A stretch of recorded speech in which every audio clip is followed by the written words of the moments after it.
Hello, everyone, and welcome back to yet another episode of the Connecting Dots podcast. Thank you so much for tuning in. And today we're going to be joined by a senior specialist in test automation at Ericsson, and I'm very excited to be interviewing him today. One of the particular reasons would be that he had been a co op within the organization, and with his determination and consistency, he has risen through the ranks, and now he's in a technical leadership role. With that, let's get right into it. How are you doing today, Atif? I'm good, alhamdulillah. How are you, Osama? I'm good. I'm good. Thank you for asking. I'll start off by asking you about the current role that you have within the organization. How do you contribute as a senior specialist towards the organization? Okay. So, senior specialist, some people compare it to like a test lead, or some people say it's like equal to a test manager. To be honest, I'm still figuring it out what it's because it's a relatively new term in the IT or the telecom industry. I'm basically responsible for our test automation strategy. So I have around five sites.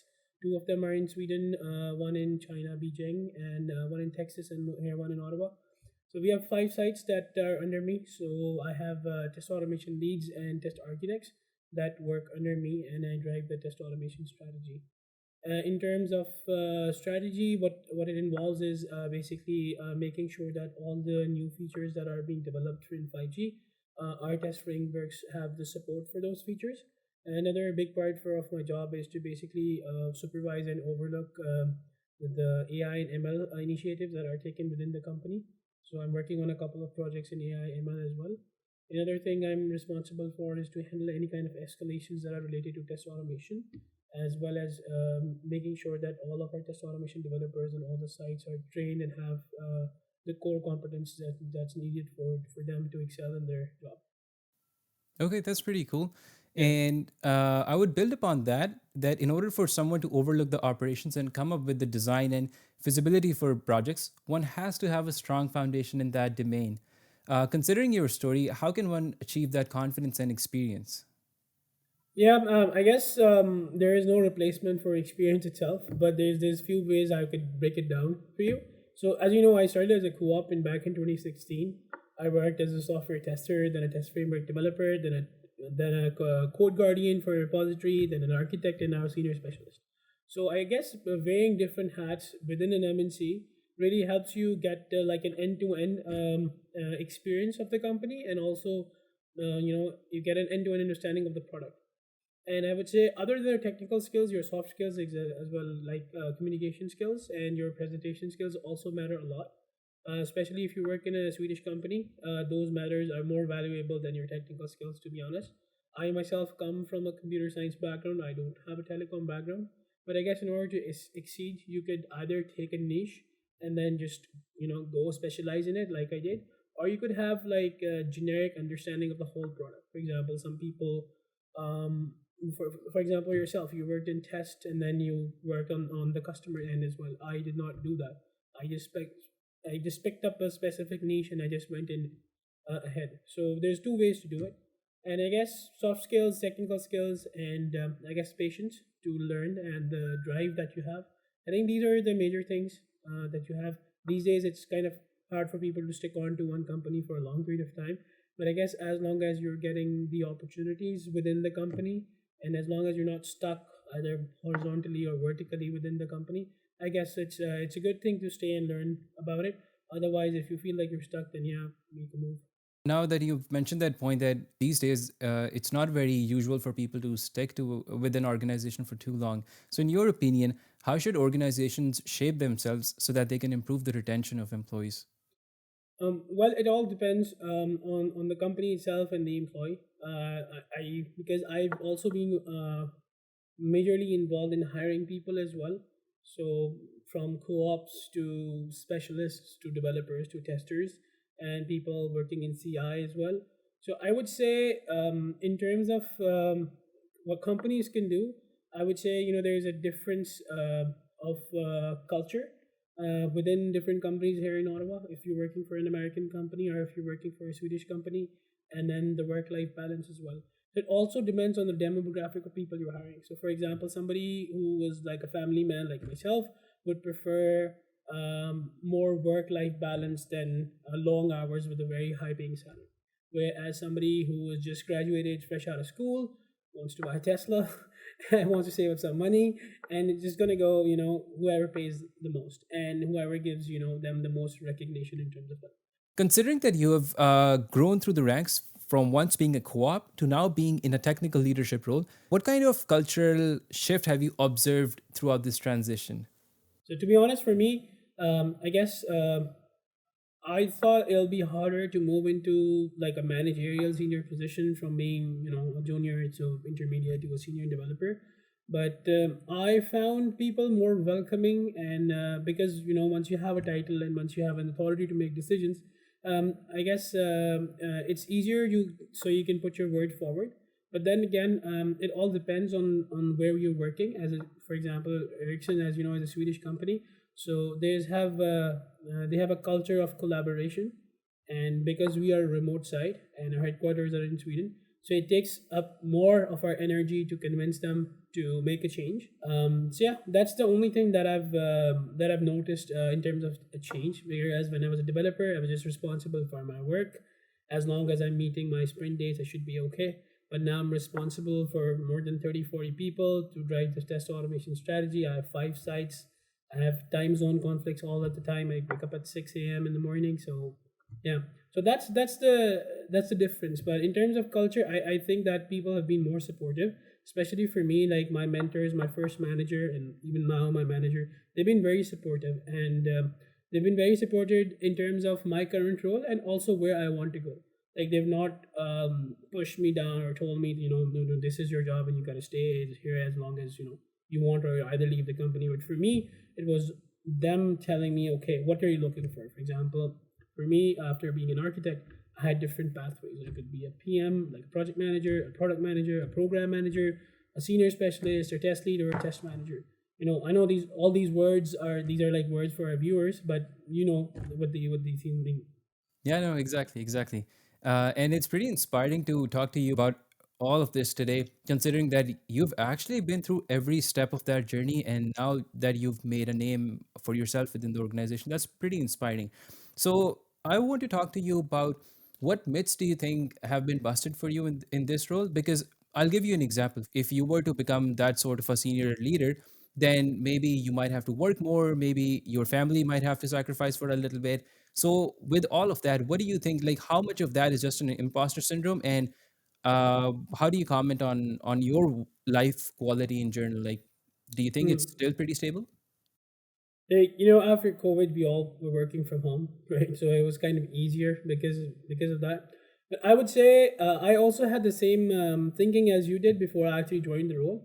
I feel like I have more work life balance than I was working as a software developer myself.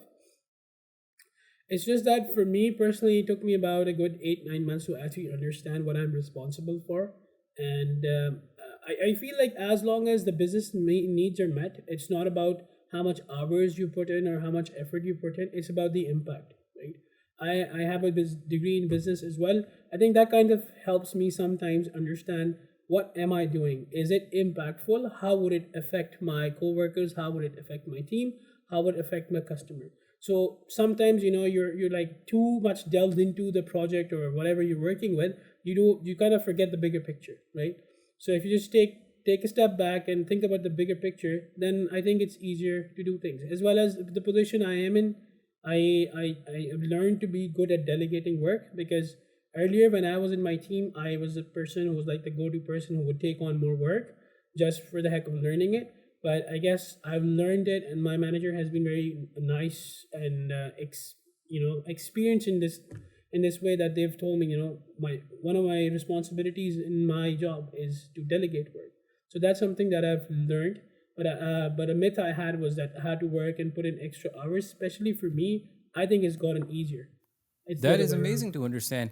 That you can still retain, like it's like an equation, right? You play around with the variables, and you still, let's say if your goal is to have work 45 hours a week, just hypothetically speaking. So Yeah. in that case, you can still play around with the variables and see how you can still achieve the same net result by Yeah. just modifying one thing or another thing in whatever Hmm. dimension. That's pretty Hmm. cool. And my last question in this regard would be that the personality that you have right now, do you think a part of it was influenced in a way by your father? because I believe that since he had been an executive as well, so that there might have been a trickle down effect. How do you comment on the situation? Like, was he helpful in your transformation? I would say definitely. Like my dad, he retired as the senior director for one of the largest printing inks company in the world. That's in Japan. So I would say definitely. Like when I grew up, my dad was a senior manager at that point, and then he grew from ranks from there. And yeah, I used to visit him in the office. Sometimes I have to go pick him up, and I used to see how he was managing people, delegating the work. And I think it's something that is kind of built in by default, I would say. But yeah, I think his communication skills are far better than mine. But if I've taken 10% of it, I think I'm lucky. Amazing, amazing. Well, thank you so much. And let's just shift gears a bit and change the Sure. topic a little bit. Yeah. So let's talk about academics right now. So I understand that you've lived a greater part of your life in Pakistan, and then you moved to Canada, and then you did your undergrad from here. So how can you comment on the fact that how has this country helped you in reshaping yourself, and how had living and studying in Canada had been for you as compared to you being in Pakistan? So I did my A levels in Pakistan, right? But before my O levels and in between my O levels and my A levels, I actually had a chance to go to Oxford University and study there for 3 4 months. I have a diploma in maths and physics. Yeah, I got the opportunity. I was in Oriel College in Christchurch for 3 months for maths and physics. So the cultural shock thing that we talked about wasn't that big of a deal because it was a European country, and Canada and Europe kind of has similar culture. So and I was there for about good 3 4 months, and then after my A levels, I moved to Canada, and a lot of my friends from back home also moved to Canada. So I had a lot of support. But then coming here, I found that university over here was not as challenging, but the structure and the format of the examinations were a little different for me. Like for example, as you know, back home in Pakistan, we've got like mids and then we've got finals, right? Here in computer science, you have like assignments worth 60%. They're every other week, right? And when you have 6 courses, you've got like 60 assignments that are worth 60% each course, and then 20% you have your mid and 20% you have your final. So then the constant need to pay attention and make sure that you're meeting your deadlines was a little hectic in the start. But then I guess after a year or two, I kind of figured out the way how to do it. And yeah, after a year or two, we kind of get a hang of it. And then I guess Canada itself has been really helpful for me. Like the people here, my friends in school, and my professors and everybody has been really cool with me. And I guess one more thing that really helped me was especially my grades was after my internship at Ericsson. My grades were really, really good because, when I joined Ericsson, like in your assignments, what you look at is like 200, 300, 1,000 lines of code. That's pretty much it.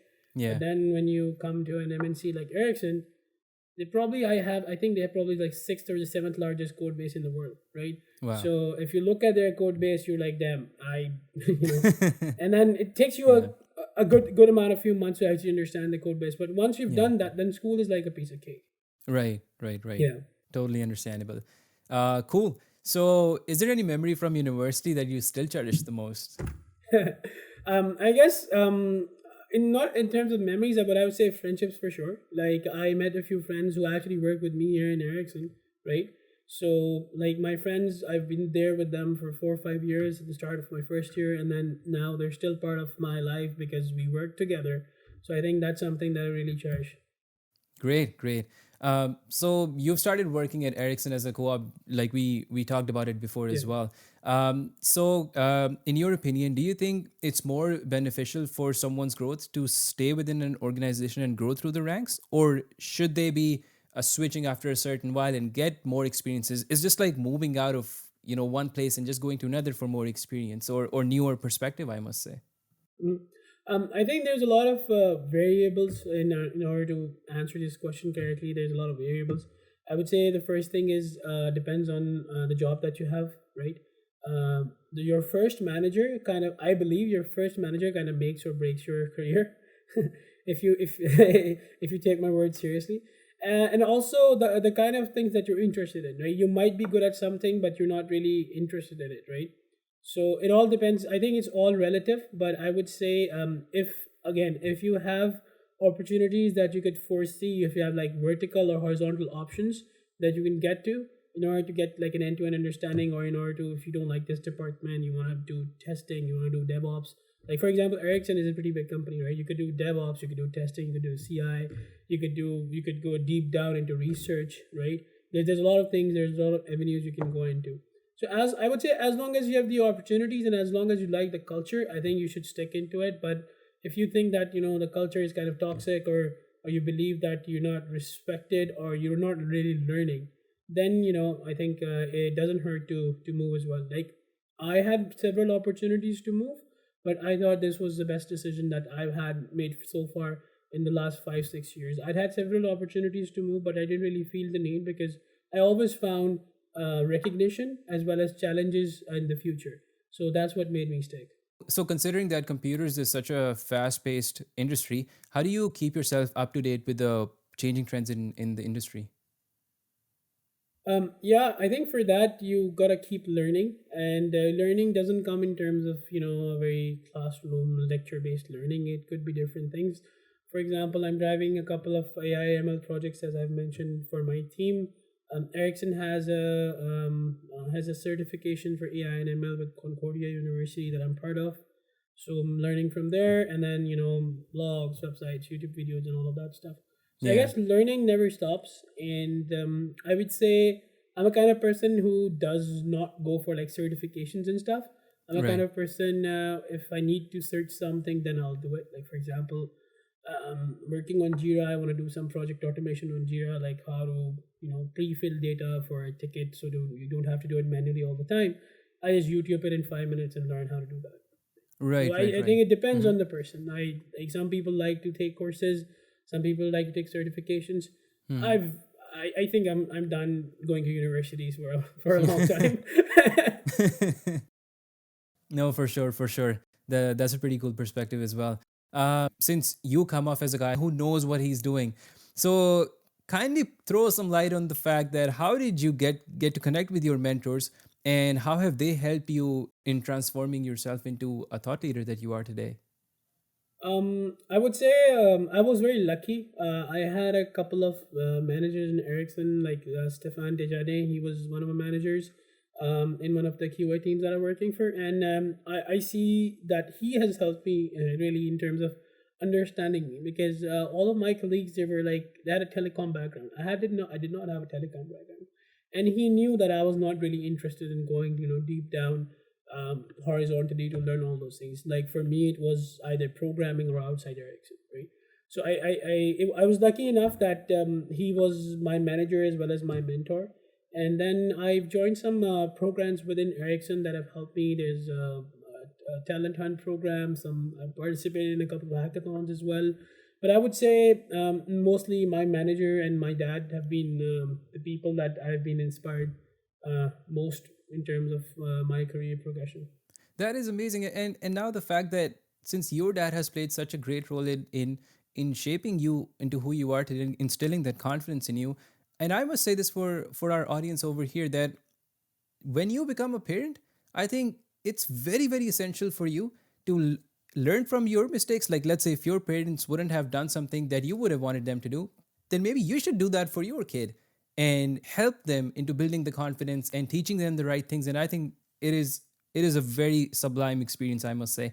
Yeah. So, following along those lines, I would want to ask you that, mashallah, you've recently become a parent as well. Well, it's not too recent, but I mean, considering the fact that you were a young guy, and so is your wife. So I want to understand that how has this change in your life, this immense change in your life, has impacted your work or maybe your thought process or stuff like that. So I want you to comment on how do you balance your work and life, and how has your thought process changed after you're a parent now? I think that's a very good question. I would say my transition from thinking of life as a race to life as a marathon is basically what the change is. Because once you have a kid, right, your perspectives change a little bit. That's why like people like my friends or some younger people who ask me about how we progress in our careers, So I would just suggest them, before you are in a relationship or get married or you have a kid, you have it's like a free run that you get. So you could do whatever you want. You can do experiments, and having a kid doesn't tie you down in doing that. But then also you kind of have some responsibilities on you, right? And I think my wife has been really supportive of me in terms of letting me, she's taken a year and a half off of work, and she's taking care of the baby mostly. I'm just there for like 10-15% of the time, and she's taking care of everything else. So I guess it's my wife's support that has really helped me in terms of perspectives. I would say, calm down a little bit in terms of in terms of the career. And I guess also once you reach a certain level of seniority, then things get a little bit slow. Anyway, like for example, senior specialist, if you want to become, for example, a technical director, and from there you want to become like a VP or something, or a CTO, that takes a lot of time, because that's something that really comes from experience. You wouldn't see a lot of CTOs that are under 30-35, especially for MNCs. So yeah, I guess I guess it's also important to make these moves before you're in your late 20s or early 30s. So then the gap is very less, because then it Right. takes you a lot of years to make that gap up. Okay. So Yeah. No. No. if you For sure. progress from a junior to a senior in a three Yeah. 4 years, Yeah. and then a technical leadership, let's say after 5 or 6 years of career, I think that's pretty good. Amazing. Otherwise, Amazing. it's Yeah. going to take a lot of time to catch up. Yeah, no, for sure. Exactly. Exactly. So let's change the gears a little bit Yeah. again, and let's move to the fun side of the conversation. And honestly, thank you so much once again. I'm having a great time right now. Yeah, me too. So thank you so much. So let me ask you this: what things excite you in life in general? What things excite me in life in general?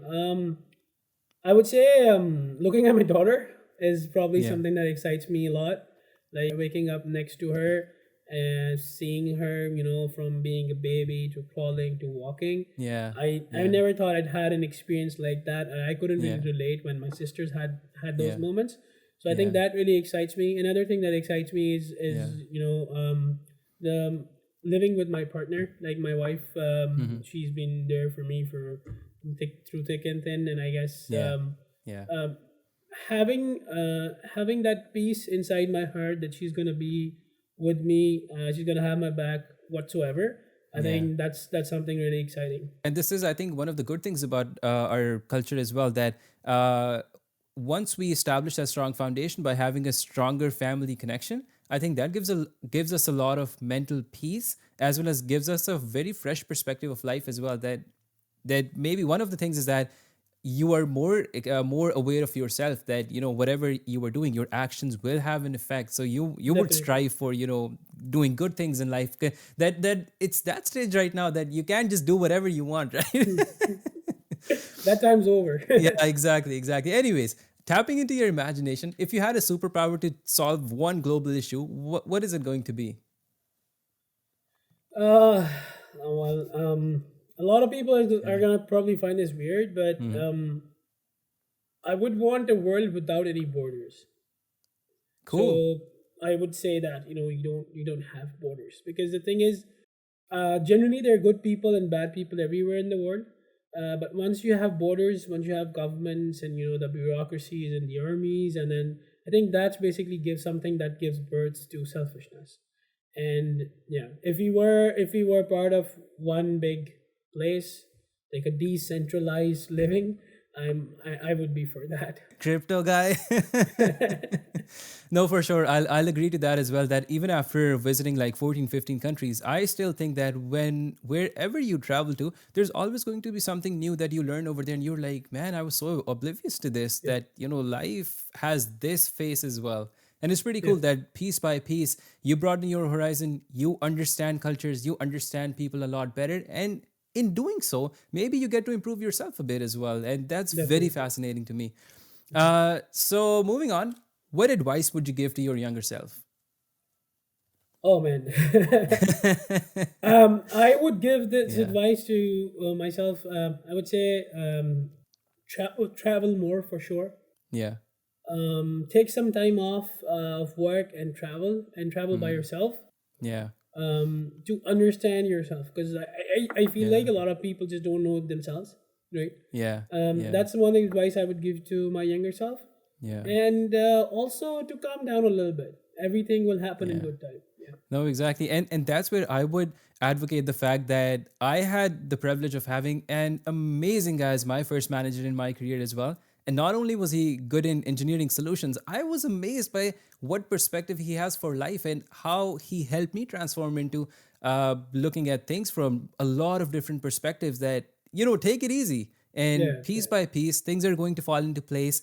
And just have an open mind, have an open heart, and just be cool, right? Just enjoy yeah. the process. Your time is going to come for sure if you keep Exactly, consistent. Just, be cool. for sure. Anyways, Yeah. so lastly, do you have an active LinkedIn presence?